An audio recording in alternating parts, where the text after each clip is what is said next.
Ministério da Cultura e CBMM apresentam a 13ª edição do Fliaraxá.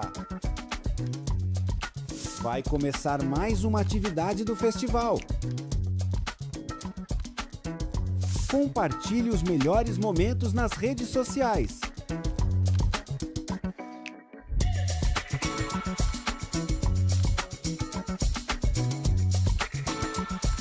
O vídeo a seguir possui recursos de legenda e libras. Apresenta cenas dinâmicas que registram diversas manifestações culturais de todas as regiões do Brasil, ambientado tanto nas ruas, nos palcos, como em grandes eventos e produções ou ambientes intimistas. O vídeo é plural, com agentes culturais de todas as idades, etnias, roupas e figurinos coloridos próprios de cada expressão cultural.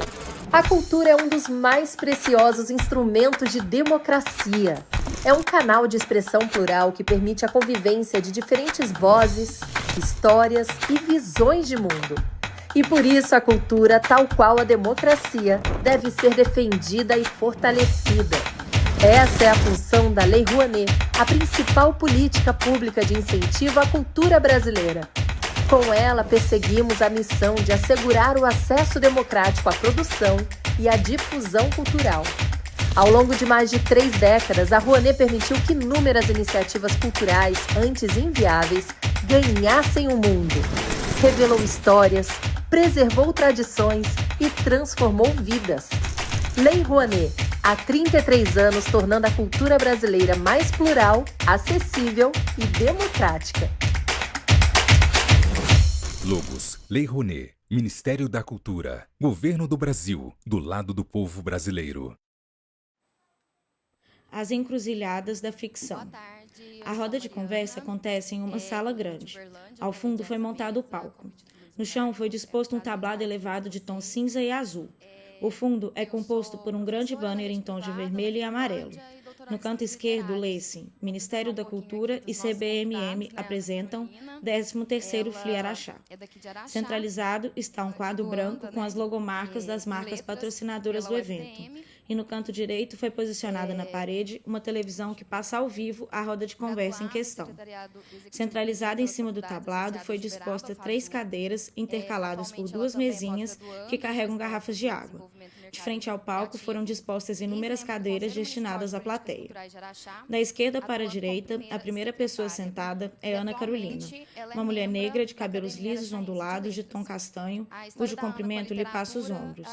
Ela traja vestido regata longo de tom bege, usa óculos redondos de aro fino e leva no pescoço o crachá dos participantes do evento.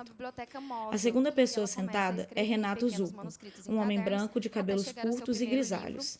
Ele traja camiseta de botões de mangas curtas de tom azul claro e calça caqui.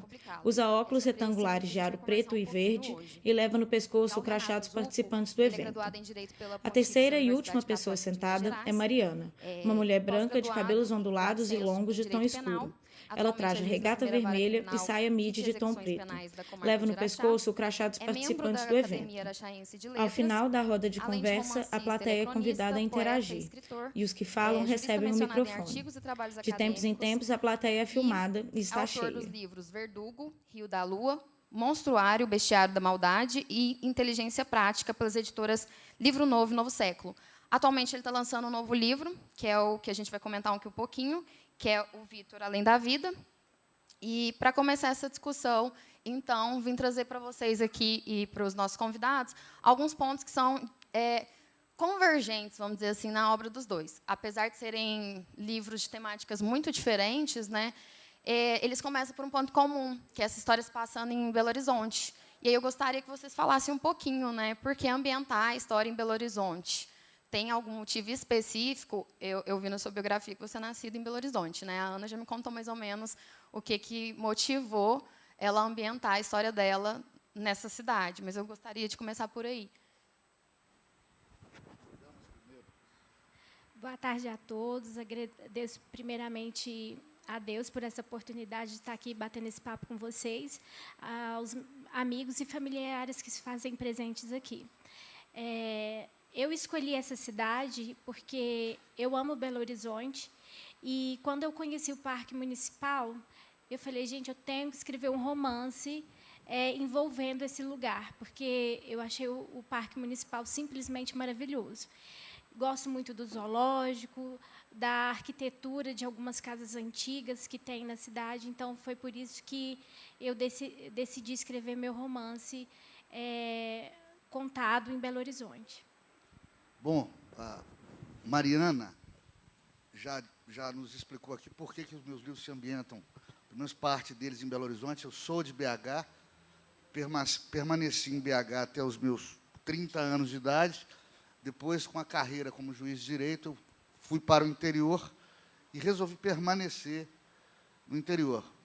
Mudei de vez, saí de Belo Horizonte, saí da capital mineira, mas a capital de todos os mineiros não saiu do meu coração, não saiu das minhas lembranças, das minhas reminiscências, faz parte da minha história. E o escritor de ficção, ele não deve escrever sobre o que ele não conhece, a menos que ele crie um mundo fantástico, né?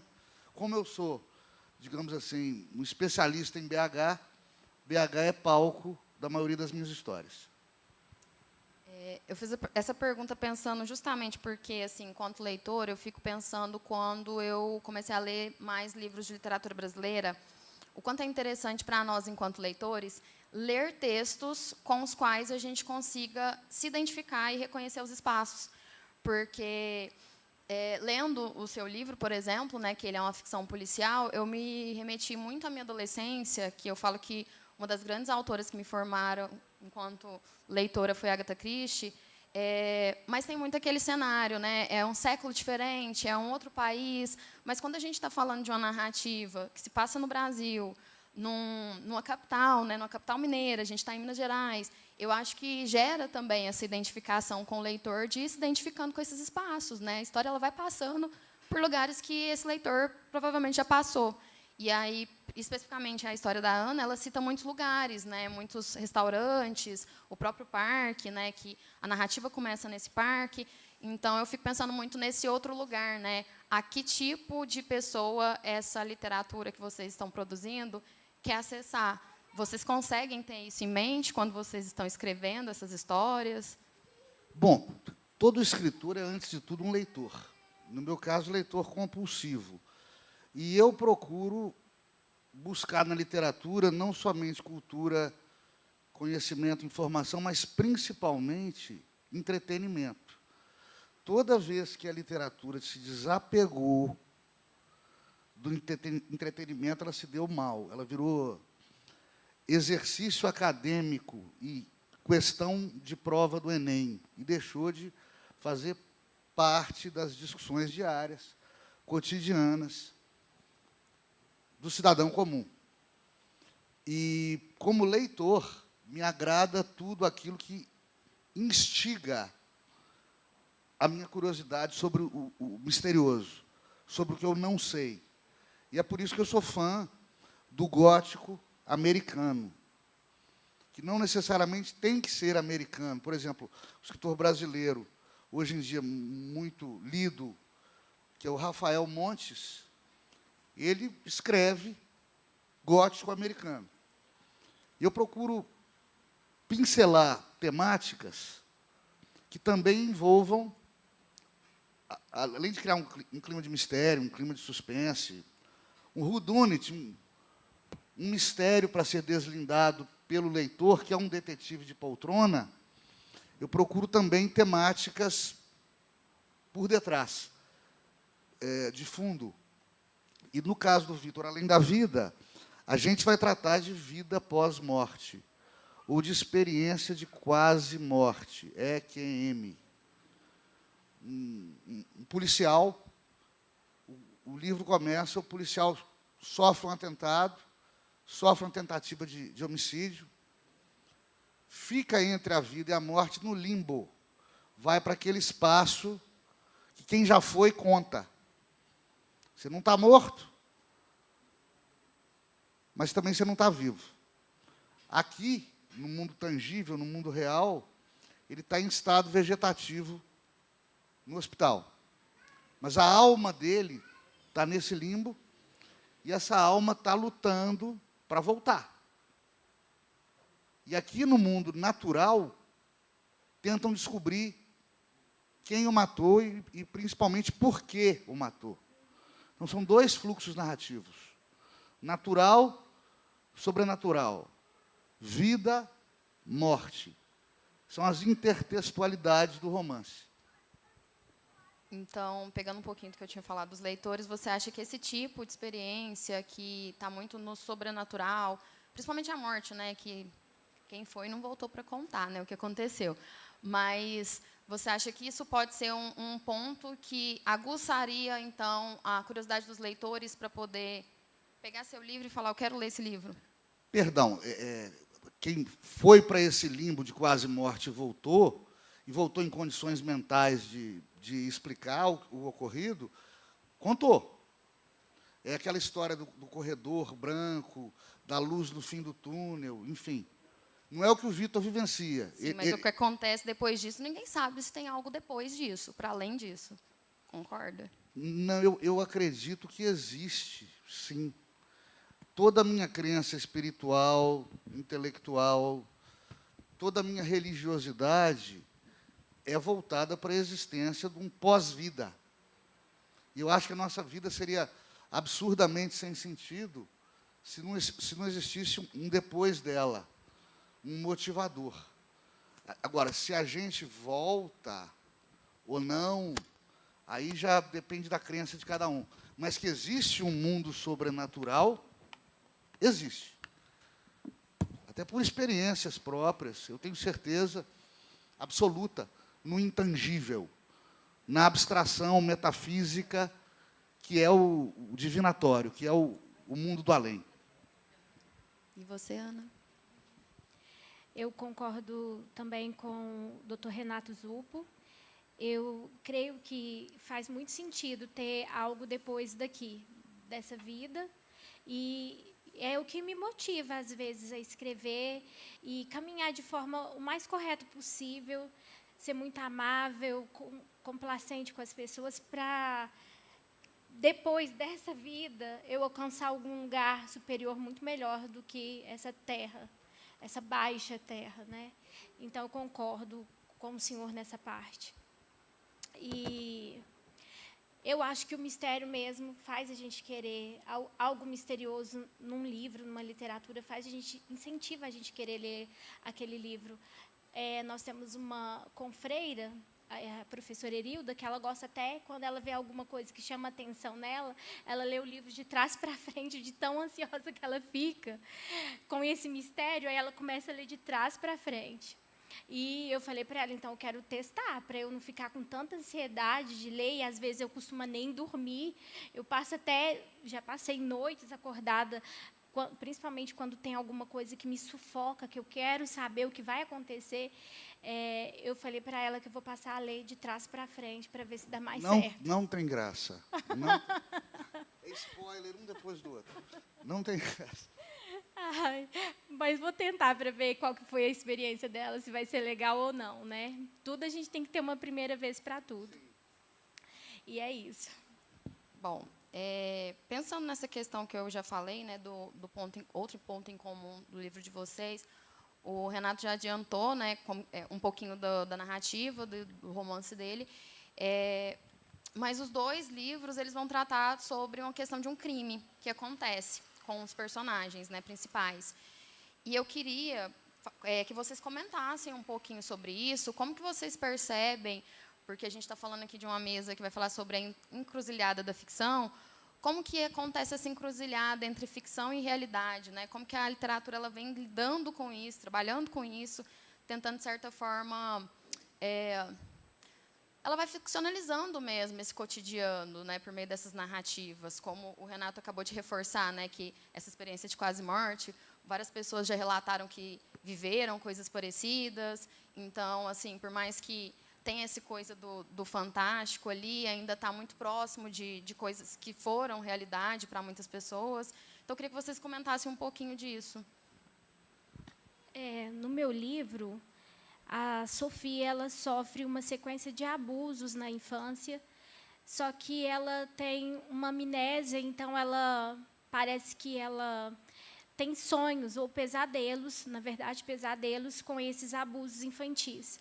Quando ela fica adolescente, que o abusador dela tenta de novo, então, esses pesadelos retomam as lembranças dela de infância, porque no livro ela foi abusada dos 3 anos até os 5 anos de idade. E, quando ela retoma essas memórias, ela começa a ter um período aí de perturbação emocional. Só que, no livro, eu procuro não dar muito ênfase nessa questão de sofrimento, mas sim na superação, nessa questão do apoio familiar, no apoio dos amigos, que ela conseguiu superar esse abuso e pôde ter uma vida mais tranquila, mais sossegada, não totalmente desprendida de todo o sofrimento, mas conseguiu seguir em frente e pôde enxergar um futuro melhor para ela e tentar ajudar outras pessoas que passaram pelo mesmo que ela.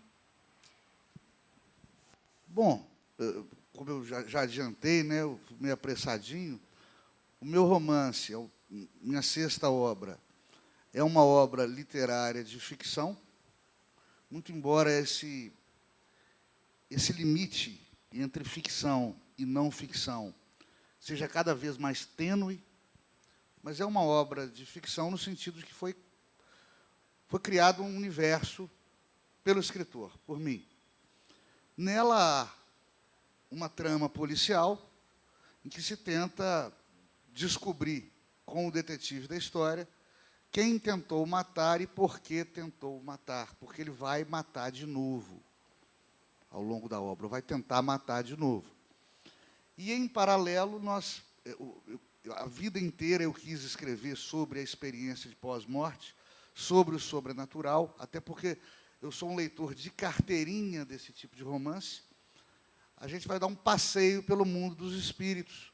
Vamos visitar um universo fantástico, habitado por seres mágicos, que é para onde vai a alma do Vitor errante, enquanto ele está com o corpo enfermo e ainda não alcançou o andar lá de cima. E não se sabe se vai chegar lá, porque ele pode voltar.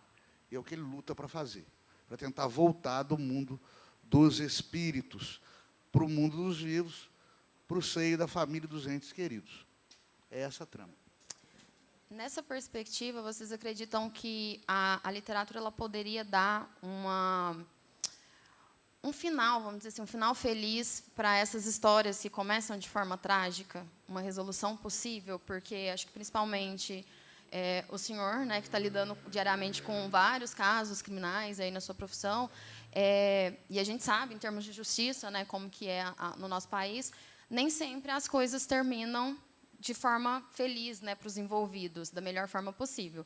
E aí o que eu percebo assim na história da Ana, como ela mesma adiantou, a personagem ela consegue superar, consegue ter uma resolução judicial, consegue ter uma resolução também a nível psicológico. No caso também do Vitor, né, o personagem principal dessa última obra sua, também tem esse desfecho ali, como se tudo tivesse uma resolução dentro do... Sem spoiler, por favor. Só falei da resolução, não falei o que acontece. Tá bom. Mas você lembrou de final feliz, final triste? Eu detesto final triste. Detesto final triste. Todos os meus livros têm final feliz. Feliz para que lado? Isso é relativo, né? Mas a gente busca... Eu sou absolutamente contra uma tendência atual da literatura, das artes, do cinema, da cinematografia, de bandidolatria. Sou contra isso. Nós temos excelentes obras de ficção, principalmente no cinema, o mundo das séries de streaming, excelentes séries de ficção, excelentes filmes. Isso começa lá atrás com o Poderoso Chefão, em que o herói é o bandido. E o bandido é um sujeito tão inteligente, tão interessante, uma mulher tão inteligente, tão interessante, que o espectador ou o leitor, o público, né, fica torcendo. O bandido é o mocinho, o bandido é o cara principal da obra. Por exemplo, A Caça de Papel, que meu filho caçula está reassistindo agora, que eu também adorei, é um filme em que os ladrões são os protagonistas. E você nutre simpatia pelo negativo. Ok, são grandes obras de arte, ok, consumo, assisto, mas não consigo reproduzi-las. Não consigo criar um mundo de ficção em que o bandido seja bom.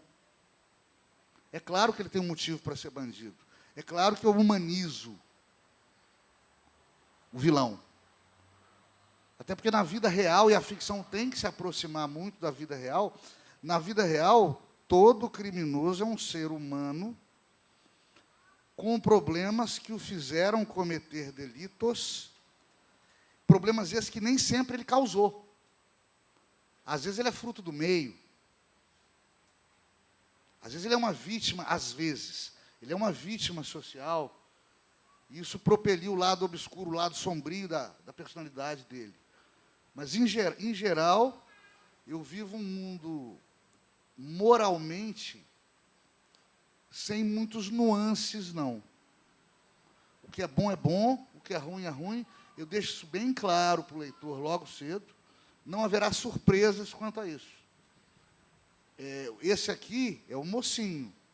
Esse aqui é o bandido.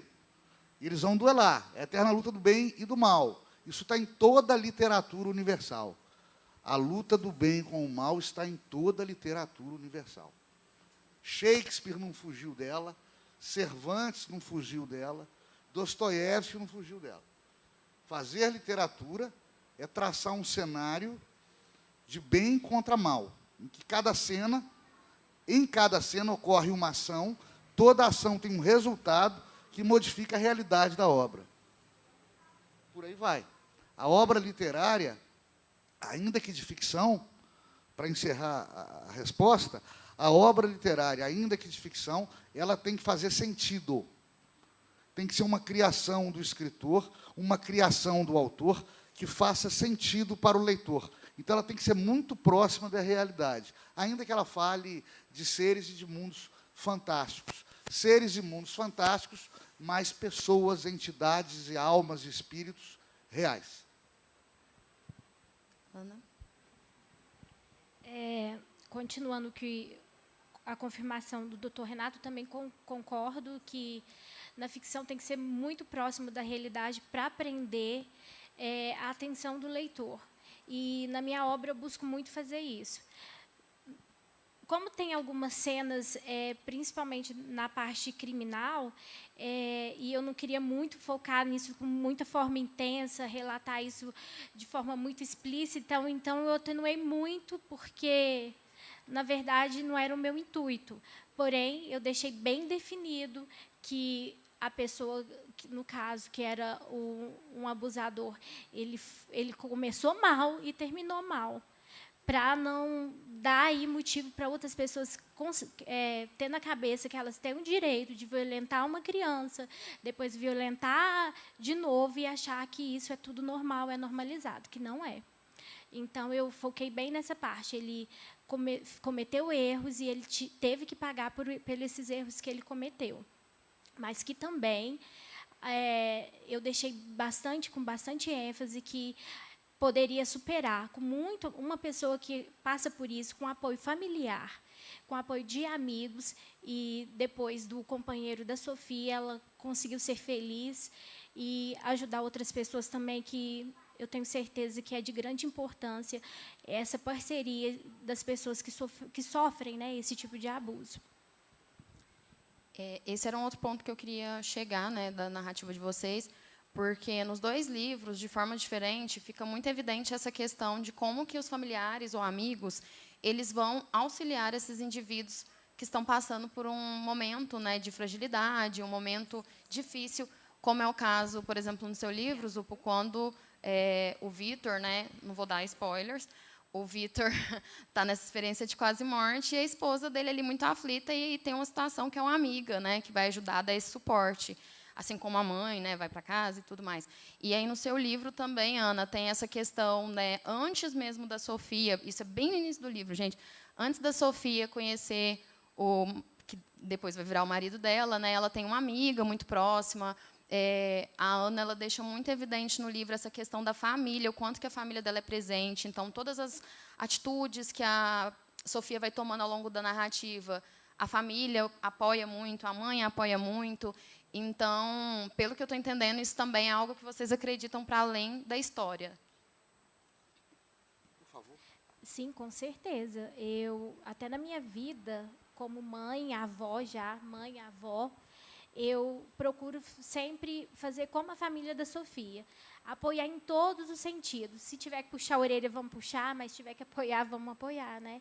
Eu acho que o apoio familiar e você ter com quem contar naquele momento de fragilidade, como a Sofia estava fragilizada com esse abuso que ela sofreu, né? E retomar todas aquelas lembranças daquela primeira infância, foi muito importante para ela superar.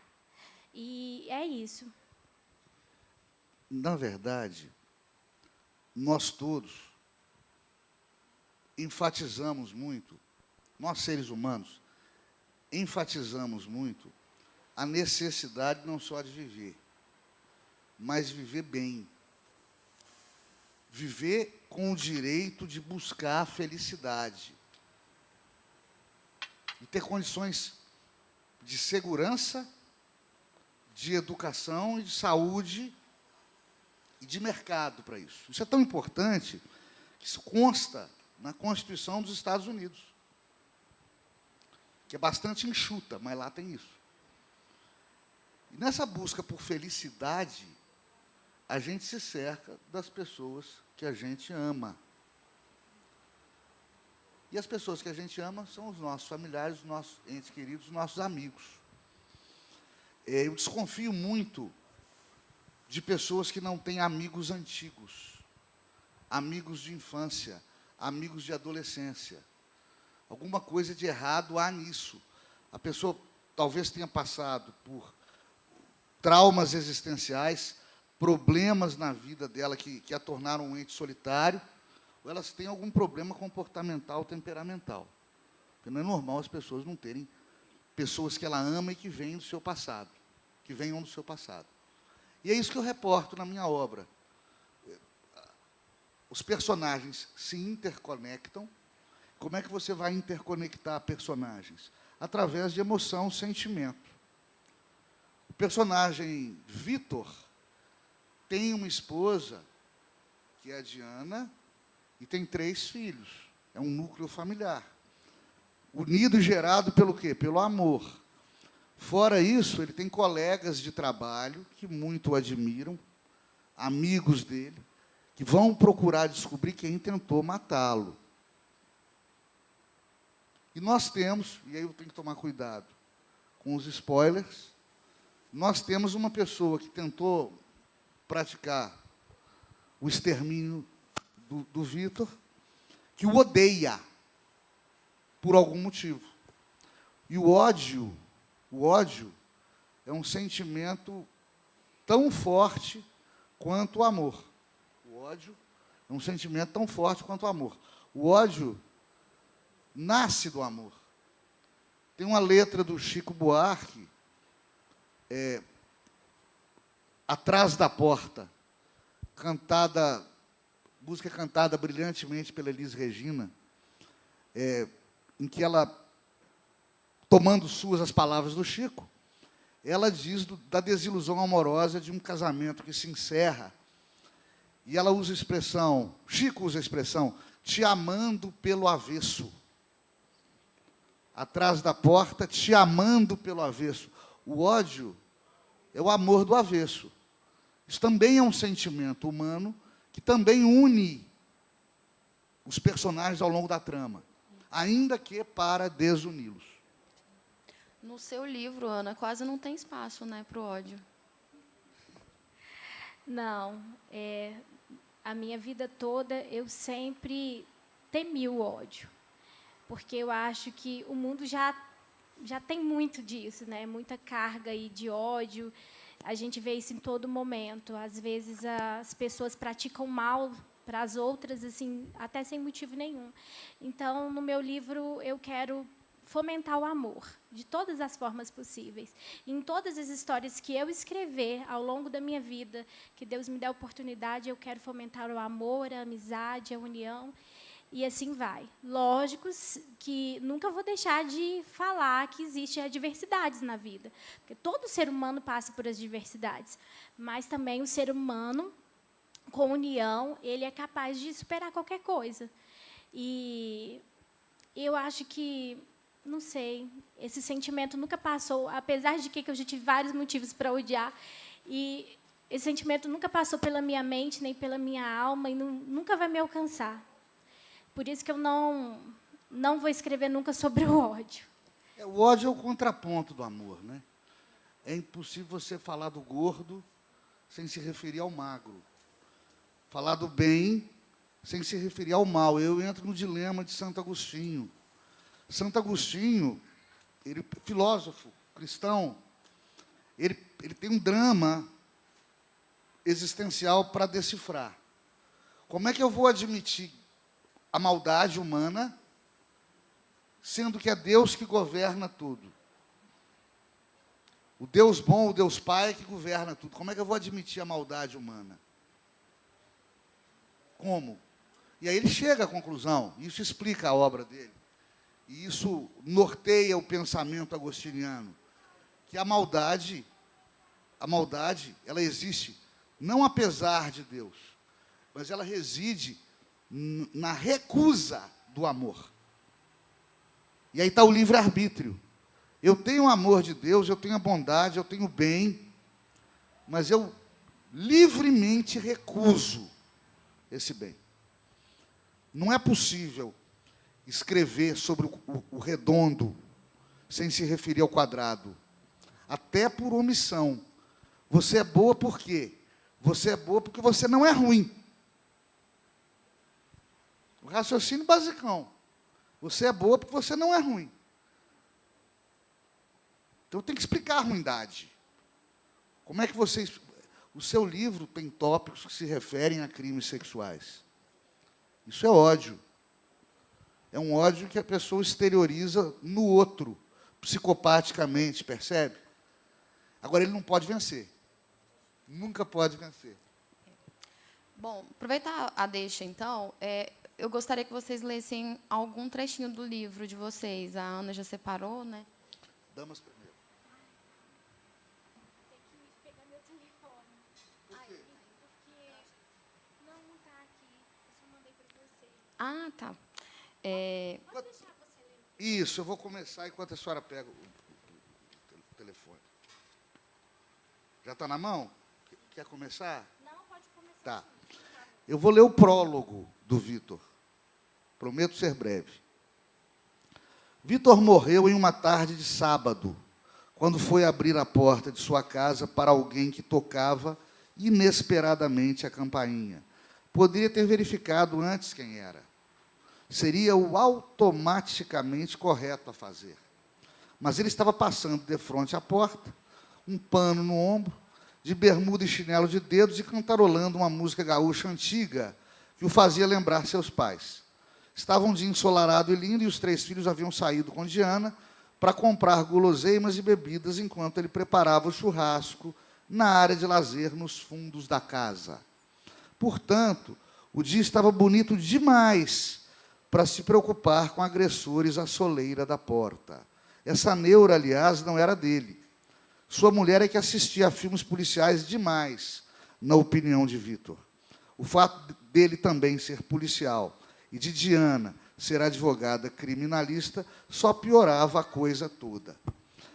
Ela simplesmente absorvia todos os males e tragédias do mundo, e isso exercia nele um efeito contrário. Ao chegar em casa após um dia sujo de trabalho lidando com traficantes e assaltantes maníacos, ele se comportava como um escandinavo em um daqueles países pacatos do norte da Europa e abstraía totalmente sua vida em família dos horrores do mundo. Por isso, e também porque aquele sábado, que teria sido o último sábado de sua vida, estava mesmo lúdico e muito bonito, Vitor foi direto abrir a porta.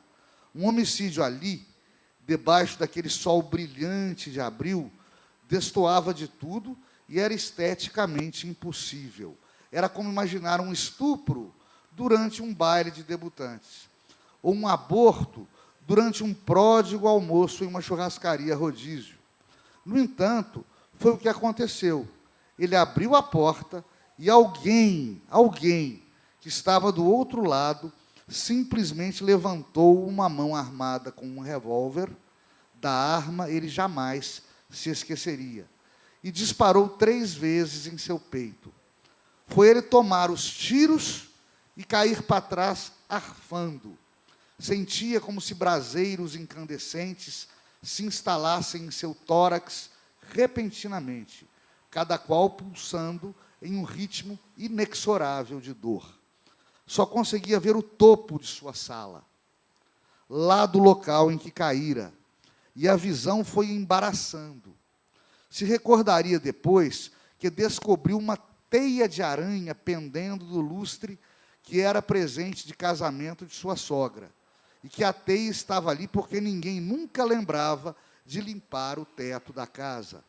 Estranho que só pensou, em seguida, que seu agressor poderia permanecer por lá e aguardar sua família chegar, porque seria mais lógico pensar primeiro nisso do que na teia de aranha. Mas quem já morreu sabe que os pensamentos nessa hora não são lá muito lógicos. Continuou apavorado enquanto morria, pensando em sua mulher e filhos à mercê do assassino.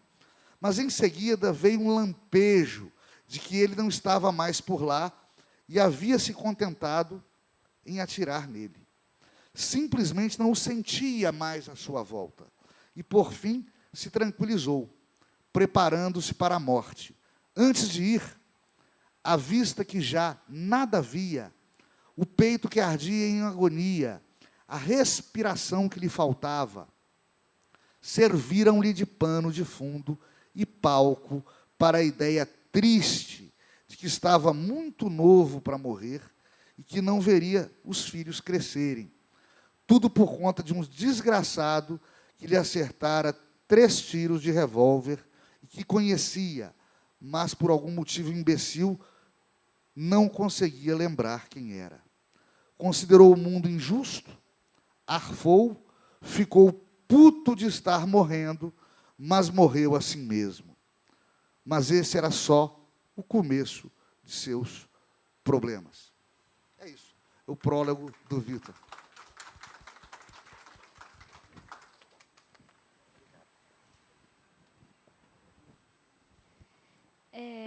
A parte que eu escrevi foi quando Sofia foi pela primeira vez na analista fazer o seu primeiro atendimento, e aí ela teve uma conversa com a doutora lá, e eu vou dar prosseguimento nesse assunto. A doutora perguntou: como se sente em relação ao abuso que sofreu? Sofia respondeu: a princípio, me sentia culpada e suja, mas isso já passou. Aos poucos, sei que vou conseguir pensar menos em tudo isso. Vou começar terapia também, assim vou conseguir superar bem mais rápido. A doutora disse, então: eu iria te sugerir a terapia, mas fico feliz que você já tomou essa decisão.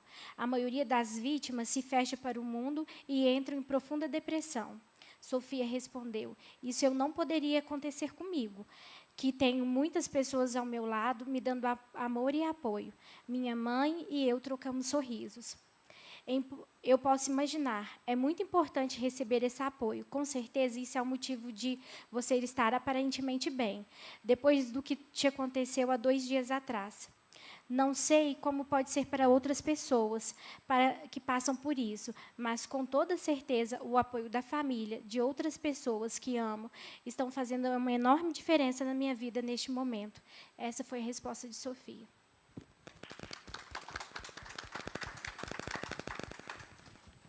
Eu quis trazer aquela discussão sobre essas relações familiares e de amizade, justamente porque acho que o público aqui, né, percebeu pelos trechos que vocês leram que tem essa preocupação individual, né, desses personagens com quem está à sua volta. Então, eu acho que isso até é uma motivação para esses personagens para saírem dessa situação difícil com a qual eles estão lidando. Por mais, né, que o Vitor está ali, pelo prólogo que o Renato leu, nessa experiência ali, né, ele acha que ele vai morrer. Mas a preocupação é constante, né? De talvez imaginar que ele possa escapar daquilo por causa dos filhos. Ele não vai ver os filhos crescer, a família ali, essa família vai ficar sem ele. A mesma coisa com a Sofia, né? Como que a família, ela está sempre preocupada, né, com a família, com o irmão, com a mãe, com o pai, é a avó, que também é outra... Posso dar spoiler? Tem que perguntar. Está bem no início, né, Ana? A avó também, né, porque ela vai tendo essa sucessão de perdas, né? Então, é o abuso que ela lembra, depois a avó, que também falece logo no início, e como que essa família realmente ela vira esse suporte, né? E esses amigos também vão sendo esses suportes. E eu acho interessante também que esse é um outro ponto em comum das histórias de vocês, que não é necessariamente uma pessoa que tem assim muitos amigos, mas que esses amigos, os que estão ali, pode ser poucos, mas são amigos de verdade. Poucos, porém bons. Sim. É um segredo da vida. Poucos, porém bons. Né? Não dá para ser igual Roberto Carlos. Acho que as duas são muito jovens para lembrar dessa música do Roberto. Eu quero ter 1 milhão de amigos. Não dá para ser como Roberto Carlos. Não dá para ter 1 milhão de amigos. Mas se você tiver amigos que te completem, que sejam suficientes para te fazer feliz, já é o bastante. Alguém para te amparar no momento de dor, para te aplaudir quando você realizar uma láurea, realizar um feito ao longo de sua trajetória, isso é o suficiente para ser feliz. Eu quero aproveitar para agradecer meus amigos, porque, diferente dos personagens de vocês, eu tenho muitos e bons amigos que estão aí na plateia. Então, assim, a maioria ali são meus amigos. Obrigada pela presença de vocês. Lotou. Obrigado. Lotei a Fliarachá. Obrigado. Precisando de encher um evento, pode me chamar. Que eu levo todo mundo. Todo mundo. Eu falei pro Luiz ontem, eu falei assim, vem uma excursão de Uberlândia. Acho que ele não pôs fé que era uma excursão, não. Acho que tem mais por aí, né, rodando. Tem uns que não chegaram, tem mais uma galera por aí perdida. Bom, gente, mas já me sinalizaram ali que está acabando. Tinha um tempinho que era para perguntas. Então, pessoal, quem quiser fazer alguma pergunta, algum comentário, fica à vontade, tá?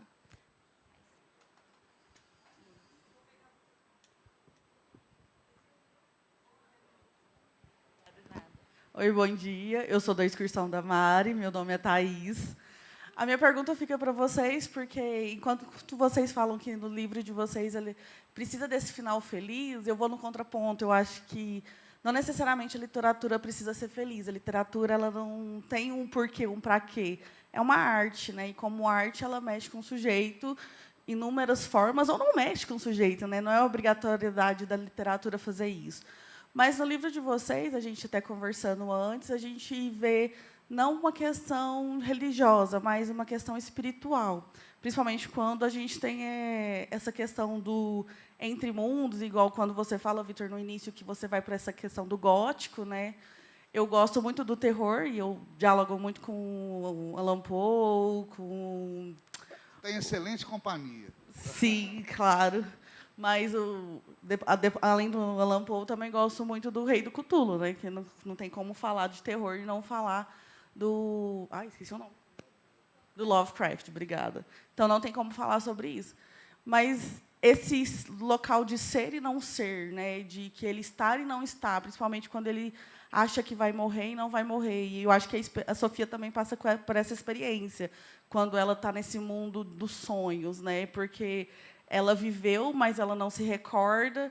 Então, esses entre-lugares, como vocês veem no livro de vocês, esses entre-lugares, vou chamar dessa forma porque acho que eu não tenho um nome melhor nesse momento. Mas, assim, um excelente neologismo, né? Uma excelente palavra nova, entre lugares. Muito bacana. Na verdade, é o seguinte, o que eu disse foi que eu não consigo escrever finais tristes. Não que a literatura só tenha finais felizes. Eu disse que os meus finais são felizes. Não é uma característica do escritor. É um limitador meu, não é uma qualidade. Eu não consigo escrever final triste. Se você for até o fim de um livro meu, esse é o 6º, você pode ficar tranquila que você não vai chorar. Tá bom? Mas esses entre-lugares permeiam o Vitor além da vida. Permeiam porque é um fluxo narrativo que se bifurca. Natural e sobrenatural. Vida e morte. E o liame que os conecta é a existência do Vitor, que é um policial que sofre um atentado, é um pai de família, é um gaúcho radicado em Minas Gerais, muito querido no meio policial, não tinha inimigos, com ódio suficiente para querer o seu extermínio, não daquela maneira. E, por conta disso, há uma luta espiritual e uma luta terrena. A espiritual para o Vitor voltar, a terrena para descobrir quem foi que fez isso. A conexão é o Vitor, é o personagem principal da trama. No caso da Sofia, eu, como escrevi a história dela, eu tive que, infelizmente, colocar que as lembranças dela se retomaram. Mas, se fosse no meu caso, na minha vida, eu preferia continuar com a amnésia. Porque eu acho que a pessoa não lembrar viveria mais suave, uma vida mais suave, mais tranquila. Mas, de qualquer forma, como você falou, eu, nesse livro, como a Sofia já tem várias nuances de tristeza na vida dela, e esse isolamento que ela sempre teve, essa vida mais isolada, de não querer ser evidente, só ter uma amizade, mesmo que seja uma amizade verdadeira, eu acho que, por isso que eu dei um final feliz para ela. Diferentemente do meu segundo livro, não vou dar spoiler, que mais que muita gente vai chorar, vai ter final triste. Mas faz parte, e eu precisei mudar um pouco da minha narrativa nesse segundo livro, que logo vai estar aí para vocês comprarem e saborear a minha nova história. Mas é por isso que eu dei esse final feliz para a Sofia, para dar uma tranquilidade na vida dela.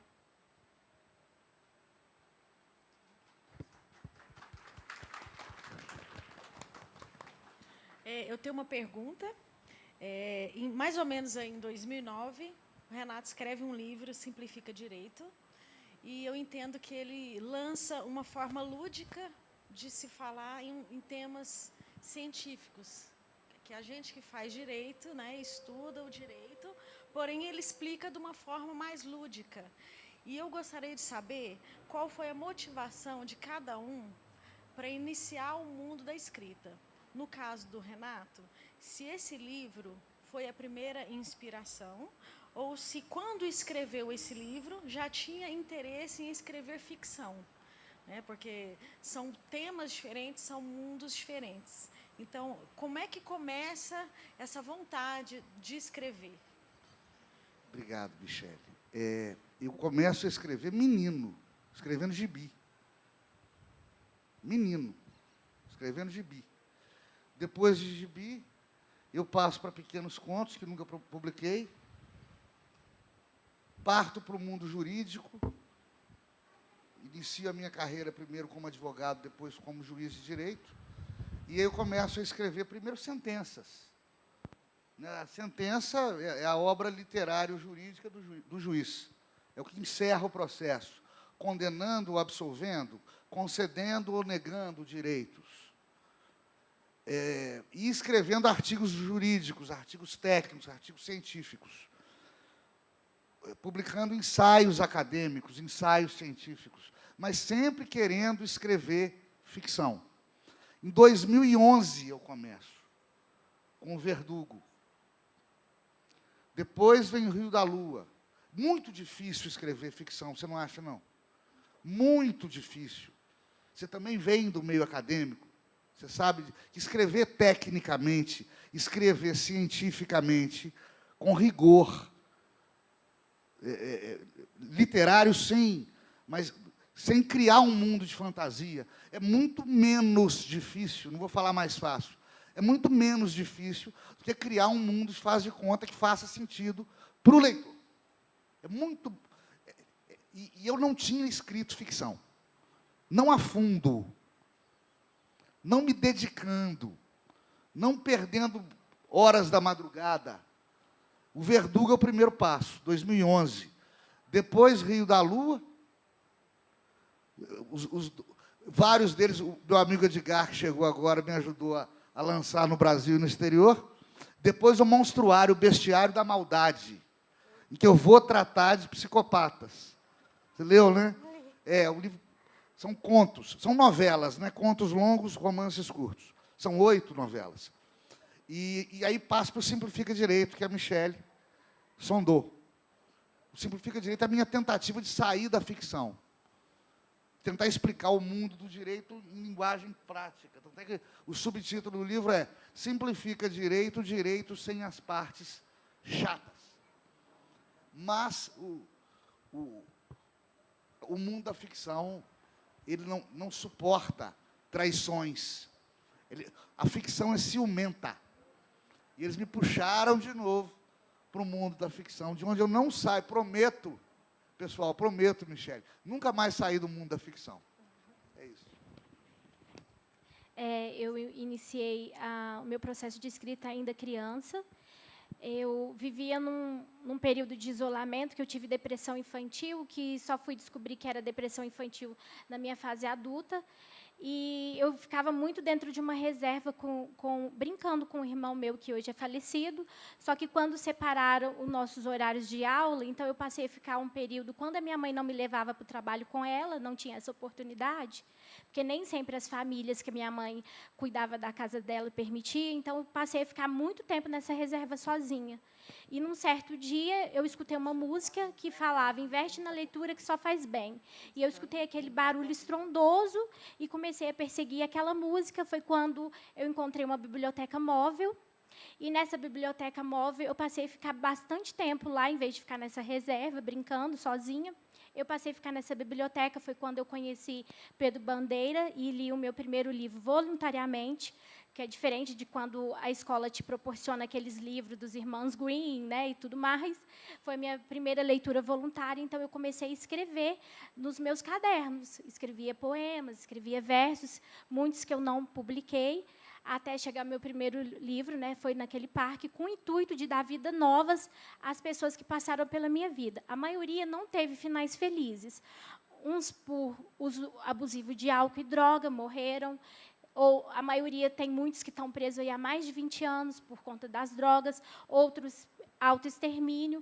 Então, eu resolvi escrever esse livro para dar uma cara nova para eles, dar uma vida nova para eles, porque, na realidade, são vítimas de muitas coisas ruins que eles passaram. A maioria eram pessoas legais, mas que tomaram rumos diferentes. Então, eu quis dar uma carinha nova para eles. Esse é o meu intuito de ter escrito, foi naquele parque. Obrigada.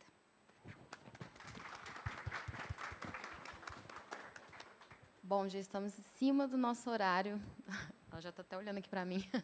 Então, para encerrar, foi um prazer ler a obra de vocês, conhecer autores tão perto da gente, né? Porque a gente fica lendo várias pessoas, e tem escritores aqui, né, da nossa cidade, da nossa região, e a gente nunca leu nada deles. Eu acho, como a Thaís falou, né, que a literatura também não tem esse papel de ter esse caráter feliz, mas, às vezes, quando a gente lê esse tipo de história, que tem uma resolução, que tem um final feliz, dá um certo respiro, porque, como a Ana disse, a nossa vida ela já é atravessada por um monte de tragédias. Acho que todo mundo tem suas tragédias diárias aí, passa por vários problemas. Problema todo mundo tem. Se a gente for começar a falar de problema aqui, a gente fica três semanas aqui na Fliarachá, né? E aí eu acho que a literatura ela pode ser, sim, esse ponto de respiro. É isso. Obrigada, gente. Obrigado.